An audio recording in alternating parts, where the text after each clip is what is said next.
Bonjour à tous, attention, ça va saigner. De la banque au milliard, l'irrésistible ascension d'Éric Lombard, ministre de l'économie, millionnaire, qui prêche la rigueur pour les autres, vous et moi. C'est le ministre de l'économie du gouvernement Bayrou, je crois depuis décembre. C'est l'un des hommes les plus fortunés de l'exécutif. Plus de 21 millions d'euros de patrimoine déclaré. Éric Lombard incarne une certaine version de la justice budgétaire, celle qui commence par exiger des efforts. C'est bien connu, c'est faites ce que je dis, pas ce que je fais. Mais en matière de finances publiques, on pousse quand même l'art de l'ironie jusqu'à l'indécence fiscale. C'est le plus éclatant exemple de m'en-foutisme. 21 millions d'euros, il est devenu gestionnaire des efforts collectifs pour le gouvernement et il demande 40 milliards d'euros d'économies de la part des autres, évidemment. Rappelons qu'il est né le 16 mai 1958 à Boulogne-Billancourt.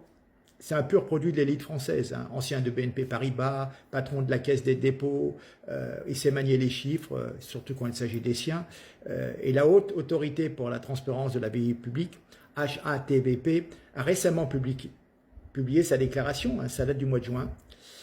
Écoutez bien, une maison de 240 mètres carrés à Paris estimée à 6 millions d'euros, je crois qu'il y a fait pour 400 000 euros de travaux dedans. Une résidence secondaire en Bretagne de 410 mètres carrés, des assurances vie pour 1,7 million d'euros et une société familiale, Almahera, valorisée à 6 millions d'euros, qui est dirigée par son épouse. Et un voilier à 140 000 euros pour voguer au large des déficits. Un piano à queue à 45 000 euros pour faire résonner la sonate de la rigueur. Une collection d'art de 612 000 euros, parce qu'un bon ministre se doit d'avoir du goût, même en période d'austérité. Il faut soigner quand même sa décoration. Voilà, donc on peut compter sur ce ministre pour bien anticiper les coupes budgétaires, uniquement pour les autres. Donc, en avril 2025, ce monsieur appelait à un effort supplémentaire de 40 milliards d'euros demandé aux Français pour rétablir les finances publiques. Sans exception, a-t-il dit, mais peut-être sans se rendre compte qu'il s'excluait lui-même de cette exigence. Et puis, 27 mai 2025, déclaration publique, rebelote. Un effort sera demandé à tous les Français, sans exception. Un effort essentiellement d'économie. C'est facile. Les coupes, c'est pour nous. J'aime bien, je dirais que quand rigueur rime avec voilier au large de dépenses. Enfin bon, ce ministre a bien anticipé les coupes budgétaires, mais uniquement pour les autres, vous avez compris. Et maintenant, on a quand même une note souveraine abaissée. Moody's, vous savez, l'agence de notation, un déficit prévu de 53 milliards d'euros en 2025, un projet soi-disant de retour à l'équilibre qui fleure bon la saignée sociale. Éric Lombard est l'homme de la situation, mais pour qui? Certainement pas pour la France d'en bas.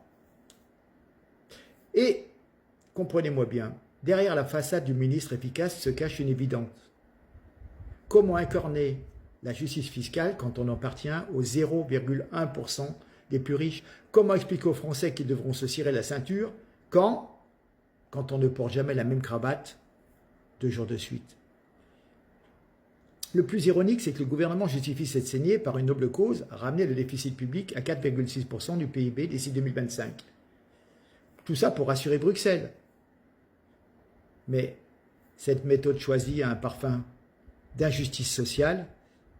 Le poids des efforts repose toujours sur les mêmes, ceux qui n'ont ni yacht, ni villa parisienne, ni holding familial. Au moment où Éric Lombard brandit la menace d'une hausse généralisée des impôts, il devient évident que les économies ne passeront pas par une fiscalité plus progressive ou une contribution des plus fortunés, et pour cause, ce monsieur est juge et parti. Voilà, c'est un chapitre qui continue, qui s'appelle « La rigueur pour les autres ». Ça révèle quand même une fracture politique majeure. Il y a un écart abyssal entre les élites dirigeantes et le quotidien des citoyens. Si le discours technocratique continue à masquer l'absence de justice fiscale réelle, les conséquences pourraient être explosives. Comme vous voyez, il y a toujours cette différence, que ce soit au niveau sécuritaire, immigration, etc., entre les élites qui ne vivent pas avec nous, qui ne se rendent pas compte de l'insécurité, qui ne se rendent pas compte de la misère sociale, de l'inflation, du coût de tout, parce qu'eux, ils sont dans des sphères, voilà, hein, 140 000 € un voilier, rendez-vous compte. Voilà, donc, celui qui exige l'effort, si celui qui exige l'effort est millionnaire, le fait de venir vous dire qu'il faut faire des efforts, mais c'est inaudible. Donc vous avez une montée des populismes. À force de mépris social, les urnes pourront peut-être sanctionner plus vite que les marchés. Voilà. Hein. Et puis à un moment, vous vous dites, mais pourquoi déclarer ses revenus? Pourquoi payer ses impôts? Pourquoi faire des sacrifices si les gouvernants, nos gouvernements, nos gouvernants vivent vraiment hors sol et ne se rendent même pas compte tellement ils sont entourés d'argent, ils ne se rendent absolument pas compte de ce que vivent les Français. Voilà, donc ce monsieur, c'est Eric Lombard, je vous ai mis sa photo, et puis faites-vous votre opinion, mais voyez, c'est complètement hors sol, qui ne viennent pas nous donner des leçons. Merci et partagez, faites passer l'info. Au revoir.